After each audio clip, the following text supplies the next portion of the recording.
គឺឥឡូវនេះគឺរឿងមានទៀតហើយបាទខ្ញុំមិនចង់និយាយដែលឲ្យទៅប្រិមិត្តបារម្ភទេក៏ប៉ុន្តែឥឡូវខ្ញុំចង់ព័ត៌មាននេះខ្ញុំនិយាយបន្តិចចោះបាទឥឡូវនេះជួនជាព័ត៌មានត្រង់តែម្ដងគឺបាទនៅថ្ងៃសុក្រនេះគឺមានករណីផ្ទុះមីនណាផ្ទុះមីនមួយដែលថៃគាត់ថាជន់ដោយទាហានរបស់គាត់ហ្នឹងបើយោងតាមកាសែតខៅសូនវិញណាបាទកាសែតខៅសូនគាត់ថាមានទាហានម្នាក់ជន់មីនហ្នឹងគឺនៅព្រឹកថ្ងៃសុក្រហ្នឹងតែម្ដងគឺវេលាម៉ោង6:44 នាទីព្រឹកបាទគឺនៅក្នុងតំបន់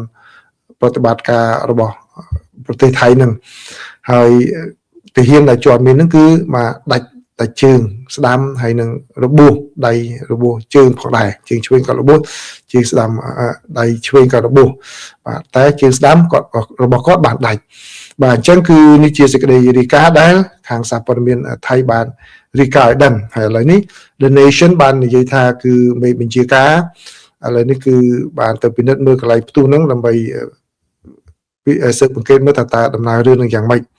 បាទហើយរឿងនេះក៏វាតាក់ទងជាមួយនឹងខាងថៃណាបាទថៃក៏បាននាំអ្នកសង្កេតការអាស៊ានកាលពីតាំងពីថ្ងៃពុធមកម្លេះបាទថ្ងៃពុធមកម្លេះគឺបាននាំអ្នកសង្កេតការអាស៊ានហ្នឹងគឺ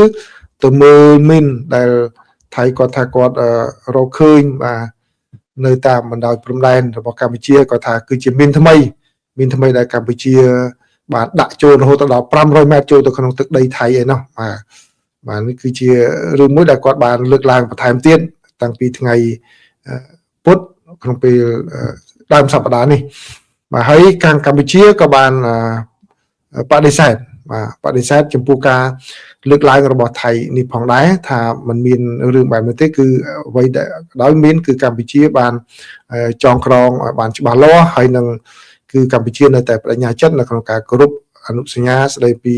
ការប្រឆាំងនឹងមានប្រឆាំងនឹងមនុស្សបាទនេះគឺជាអ្វីដែលកើតឡើងហើយបាទហើយការវិវត្តមួយទៀតហ្នឹងគឺខាងកម្ពុជាក៏បានចេញលិខិតបដិសេធផងដែរចំពោះការលើកឡើងរបស់ថៃណារបស់ថៃដែលបាននិយាយថាកម្ពុជាបានយកតំបន់ប្រាសាទព្រះវិហារនឹងធ្វើជាមូលដ្ឋានទ័ពប្រិមិត្តនៅចាំបានទេគឺក្រសួងលោករដ្ឋមន្ត្រីក្រសួងការបរទេសរបស់ថៃបានលើកឡើងបែបនេះបាទនៅក្នុងវេទិការបស់អង្គការសហប្រជាជាតិបាទកម្ពុជាបានបដិសេធគឺមិនអាចនឹងកើតឡើងបានទេហើយកម្ពុជាថែមទាំងបាននាំអ្នកសង្កេតការអាស៊ានទៅមើលដល់កន្លែងនោះផងដែរដូច្នេះគេអាចពិចារណាបានរវាងអ្វីដែលជាមូលដ្ឋានទ័ពនិងអ្វីដែលជាវត្ថុបុរាណគឺកម្ពុជានៅតែគោរពវត្ថុបុរាណទីតាំងវត្ថុបុរាណប្រាសាទបុរាណរបស់កម្ពុជានឹងដោយបញ្ជាក់ថាកន្លែងនោះគឺស្ថិតក្រោមការគ្រប់គ្រងរបស់អាជ្ញាធរស៊ីវិលទេមិនមែនក្រោមអាជ្ញាធរយោធារបស់កម្ពុជានោះទេ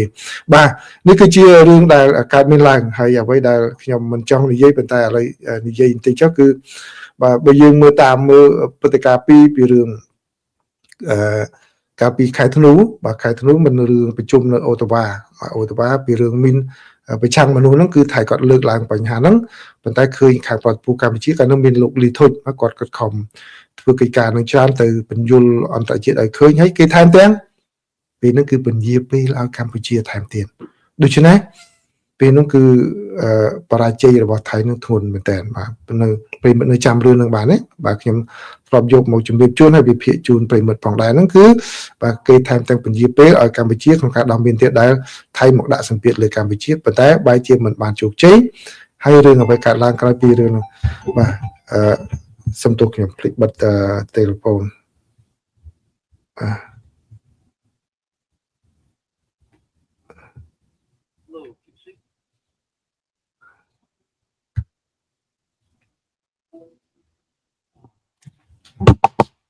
បាទភ្លេចបិទទូរស័ព្ទសុំអធិស្ឋាន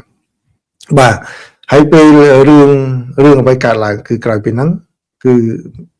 មានការប្រយុទ្ធគ្នានៅខេត្តធ្នូឃើញទេបាទឥឡូវនេះរឿងនេះមួយទៀតដែលគាត់ចេញមកឆាកអន្តរជាតិមកនិយាយទៀតបែរជាកម្ពុជាបានប្រឹងប្រែងធ្វើការងារការទូតច្រើនបាទរហូតដល់បានបង្ហាញនៅអ្វីដែលថៃនិយាយនោះវាមិនមានលក្ខណៈស៊ីសង្វាក់ហើយចុងក្រោយដែលបាទមួយចំណុចគេថាប្រនូចុងក្រោយហ្នឹងគឺគាត់គិតថារឿង scam ហ្នឹងរឿងយកទៅឲ្យកម្ពុជាអាម៉ាស់ប៉ុន្តែបែរជាមេដឹកនាំកម្ពុជាគាត់ទទួលស្គាល់បាទ បញ្ហាហ្នឹងហើយកំពុងតែប្រឹងប្រែងដោះស្រាយពេលមិនមួយចំនួនគាត់នៅខិតខំប្រឹងប្រែងពិនិត្យលើបញ្ហាតើអ្នកណានៅពីក្រោយហ្នឹងរឿងហ្នឹងបាទគឺបើប្រិមិត្តគាត់ខ្ញុំឲ្យយោបល់ចេះទេបើប្រិមិត្តមិនបានធ្វើការស៊ើបអង្កេតដោយខ្លួនឯងបើប្រិមិត្តមិនមានរបាយការណ៍ណាជាផ្លូវការដែលបង្ហាញថាអ្នកណាប៉ះពាល់អីហ្នឹងបាទយើងកុំធ្វើជាអ្នកស៊ើបអង្កេតដោយអត់មានឯកសារបាទពីព្រោះឯកសារអ្នកណាពាក់ព័ន្ធអីហ្នឹងគឺសហរដ្ឋអាមេរិកបានចេញឲ្យហើយទៅអានអង់គ្លេសទៅអានឯកសារហ្នឹងឡើងវិញឯកសារហ្នឹងនៅអនឡាញទេទៅមើលខ្លួនឯងអានខ្លួនឯងហើយកុំអង់គ្លេសអានមិនត្រូវជ្រុងហើយចេះតែនិយាយតាមអ្វីដែលយើងនឹកឃើញបាទសំខាន់គឺបើសិនជាកុំចេះជា FBI របស់អាមេរិកណាបាទ FBI អាមេរិកគាត់ចេញឯកសារមកច្បាស់ថាអ្នកណាពាក់ព័ន្ធមកណាគឺយើងមើលតាមហ្នឹងទៅបាទពីព្រោះខ្ញុំឃើញអ្នកខ្លះនិយាយលើហ្នឹងលើឯកសារគេហើយហ្នឹងបាទខ្ញុំក៏អានដែរឯកសារហ្នឹងបាទអញ្ចឹងគឺកម្ពុជា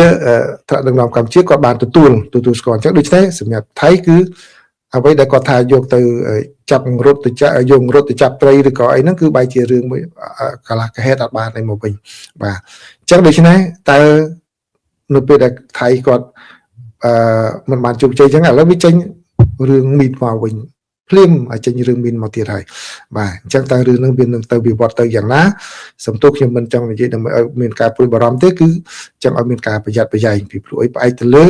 ព្រឹត្តិការណ៍កាលពីខែធ្នូដែលគាត់បានបរាជ័យនៅក្នុងរឿងមីននឹងម្ដងបាទឥឡូវនេះគាត់បង្កើតរឿងមួយទៀតឥឡូវគាត់ទៅរឿងហ្សឺណែវនោះគាត់បាទមិនជោគជ័យមួយទៀតបាទអញ្ចឹងដូច្នេះយើងមើលសូចនាករសញ្ញាទី1និងសញ្ញាទី2ហ្នឹងគឺត្រូវតែប្រុងប្រយ័ត្នផងដែរណាអញ្ចឹងណាបាទខ្ញុំមិនអាចនិយាយអីហួសហ្នឹងពីព្រោះវាមិនដឹងអីបាទខ្ញុំក៏មិនដឹងអីច្រើនពីហ្នឹងដែរគ្រាន់តែថាមើលសញ្ញាទី1គាត់បរាជ័យគាត់ធ្វើអ្វីបាទដូច្នេះសញ្ញាទី2គាត់បរាជ័យទៀតតែគាត់នឹងធ្វើអ្វីយើងទៅតាមមើលគាត់ឲ្យបានជាប់ផងដែរ